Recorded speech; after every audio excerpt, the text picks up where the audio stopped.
मैं संजय कुमार, आप देख रहे हैं बिहार न्यूज़ 24। मैं इस वक्त पटना साइंस कॉलेज में हूँ। पटना साइंस कॉलेज में पटना यूनिवर्सिटी में छात्र संघ का चुनाव का बिगल बच चुका है। इसी कड़ी में हमारे साथ प्रज्ञा कुमारी, जो कि पटना साइंस कॉलेज के काउंसलर कैंडिडेट है। मैम, हमारे चैनल पर स्वागत है। जी, मेरा नाम प्रज्ञा कुमारी है और मैं काउंसिल मेंबर पद के लिए कैंडिडेट हूँ। क्या कहिएगा, मतलब काउंसलर को आप क्या मुख्य मुद्दा क्या रहेगा आपका?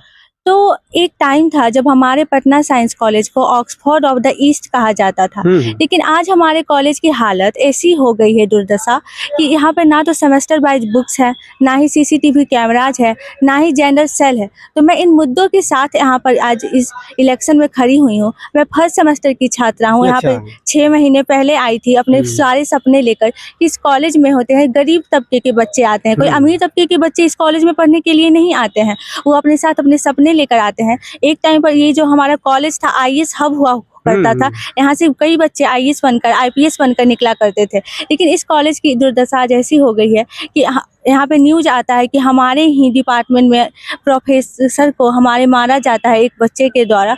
तो ये सारी तमाम तरह की मुश्किलें हैं। ये हमारा मुद्दा रहेगा।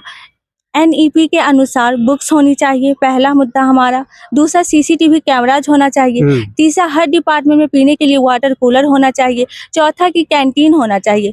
और एक महिला गंगा पटना साइंस कॉलेज का अपना एक महिला छात्रावास होना चाहिए। अच्छा। क्योंकि बॉयज हॉस्टल यहाँ पे बहुत है, 3-4 बॉयज हॉस्टल है कुल मिलाकर, लेकिन साइंस कॉलेज का एक अपना महिला छात्रावास भी होना चाहिए। यहाँ बहुत सारी लड़कियाँ बहुत दूर से आती है। हम आए दिन सुनते हैं कि जो नीट छात्रा थी वो एक प्राइवेट हॉस्टल में रहती थी, उसके साथ रेप केस हो जाता है। मैं वहाँ पे जो एक आंदोलन निकला था, हम उस आंदोलन की भी भागीदार हुए थे। तो यही सारी जो समस्या है, यही इसी पे हम बात कर रहे हैं। और हमारे जो कैंपस है, यहाँ पे लड़कियां बहुत ही कम पॉलिटिकली एक्टिव हो रहती हैं। जैसे कि यहाँ पे 4 कैंडिडेट हैं, तो उसमें से सिर्फ एक हम लड़की खड़ी हुई है।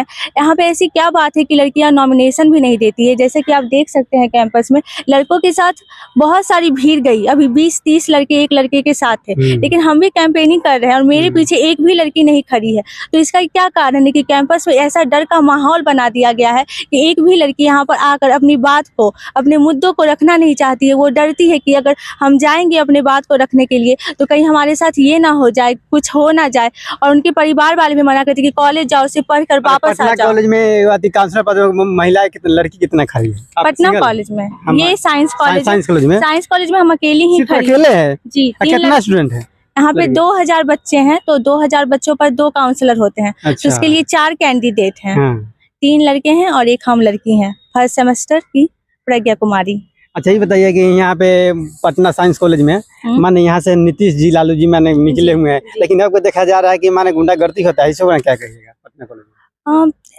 यहाँ पे इस हमारे कॉलेज से बहुत सारे नेताएं निकल कर गए हैं, जैसे कि नीतीश कुमार हो गए, लालू यादव हो गए, लेकिन महिलाएं कितनी निकली हैं? महिलाएं तो आज तक कभी एक आप ही बता रहे कि यहाँ 2000 महिला स्टूडेंट है, जिसमें आप ये सिर्फ सिंगल लड़की खड़ा नहीं है। हम लड़की सिंगल खड़े हैं ना। मेरे अपोनेंट तो है ना, 3-4 अपोनेंट हुए ना, तो उसमें हम एक लड़की अकेली खड़ी हैं, लेकिन 2 काउंसिल मेंबर चुनकर आते हैं। तो हम चाहेंगे कि एक अगर लड़का चुनकर आए तो एक लड़की की भी चुनकर आए, ताकि जेंडर इक्वलिटी हो।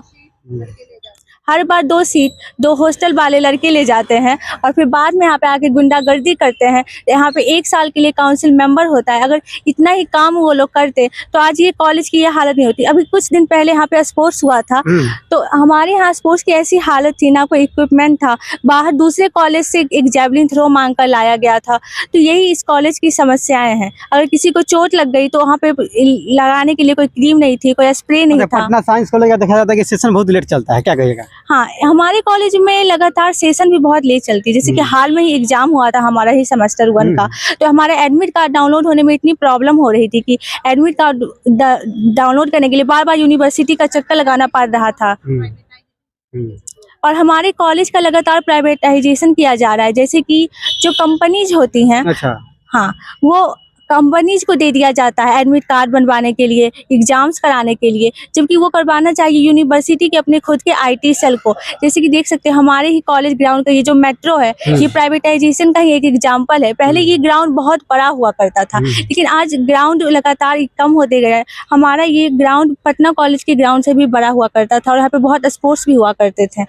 और सेमेस्टर लेट होने का भी एक यही कारण है, सेशन लेट होने का, एग्जाम लेट होने का यही कारण है, क्या आप प्राइवेटाइजेशन। जीत पाइएगा काउंसलर पद पर? क्या इस मुद्दा पर आवाज उठाइएगा? जी जरूर, हम इसी सारी मुद्दों को लेकर यहाँ आए हैं और अगर हम जीतते हैं तो हम इस सारी मुद्दों पे जरूर आवाज उठाएंगे, जैसा कि आज तक उठाते आए हैं। क्या ये बात यहाँ पटना कॉलेज से, पटना साइंस कॉलेज से, यहाँ से इतिहास रहा है, यहाँ से बहुत IAS IPS निकले हुए हैं, लेकिन अभी देखा जाए कि यहाँ महिला सुरक्षित नहीं है, क्या कहिएगा? हमारे कॉलेज से एक टाइम हुआ करता था जब इसको IAS IPS हब हुआ करता था, लेकिन लगातार ये सारी प्रॉब्लम्स जो हो रही हैं जिसके कारण कि महिलाएं सुरक्षित नहीं है। हमारे कॉलेज में जेंडर सेल नहीं है। ICC जो कि एक यूनिवर्सिटी गठित हुई थी कि हर यूनिवर्सिटी में, हर कॉलेज लेवल पर एक जेंडर सेल होना चाहिए जिसमें कि हर डिपार्टमेंट की एक लड़की को रिप्रेजेंटेटिव बनाया जाए और डिपार्टमेंट की लड़की की जिसके साथ भी हैरेसमेंट हो वो अपना नाम एनोनिमस रखकर वहाँ पर कंप्लेन कर सके, ताकि उनकी जो कंप्लेन दर्ज कराई गई है उसके खिलाफ कार्रवाई की जाए। लेकिन ये जो सारी बात है GS CAS ICC इनकी जो हम बात सुनते हैं वो सिर्फ ग्राउंड लेवल पर कहीं नहीं है, सिर्फ एक पेपर पर एक कमेटी बैठा दी गई है, कुछ लोगों को उसमें जोर दिया गया है, एक तरह का टोकन सिस्टम हो गया है कि क्या कहते हैं, हर चीज़ का एक टोकन बना दिया गया है कि चलो बुक्स है लेकिन सेमेस्टर वाइज बुक्स नहीं है, कमेटी है लेकिन मीटिंग नहीं होती है, हर चीज़ का एक टोकन सिस्टम है कि एग्जाम हो रहे हैं तो कभी भी ले लेते हैं।